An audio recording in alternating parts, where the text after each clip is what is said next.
Top quality और consistent performance के लिए सिर्फ सिल्वर पंप नाम याद रखना। आरटीओ विरुद्ध ड्राइविंग स्कूल ઓનર્સ એસોસિએશન મેદાને છે। ચાલુ ટ્રેનિંગ એ શાળાઓના લાયસન્સ રિન્યુઅલમાં ગોટાળાનો આક્ષેપ છે। 1.5 વર્ષથી ચાલતા ગેરવહીવટ સામે પગલાં ભરવાની હવે માંગણી કરવામાં આવી રહી છે। નિવેદન એ પ્રકારનું આવી રહ્યું છે કે છેલ્લા 1.5 વર્ષથી માત્ર નવી સ્કૂલોને જ પરવાનગી અપાઈ છે। લાયસન્સ રિન્યુ ન થાય તો અનેક લોકોના જીવન પર અસર પહોંચે છે। શહેરમાં 250થી વધુ મોટર ડ્રાઇવિંગ ટ્રેનિંગ સ્કૂલ કાર્યરત છે।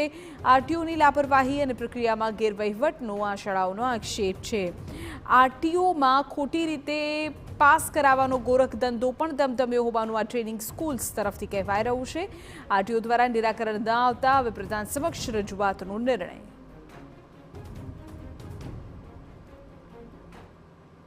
सूरत जिला में लगभग 250 मोटर ड्राइविंग ट्रेनिंग स्कूलों नोंधायेल है, जेने लगभग 1000 परिवारों एनी पर निभे छे, तेमज 5000 लोकोनो जीवन निर्वाह मोटर ड्राइविंग ट्रेनिंग स्कूलना धंधाथी के व्यवसायथी थाय छे। मुश्केलीओमां एवुं छे के अमोने जे लाइसन्स आपवामां आवे छे, जे लाइसन्सो अમને कायदेसर आपवामां आवेल छे, हवे जो लाइसन्सो रिन्यू नहीं थाय तो अमारी पासे लाइसन्स होवा छतां अमे गैरकायदेसर ठरीए छे।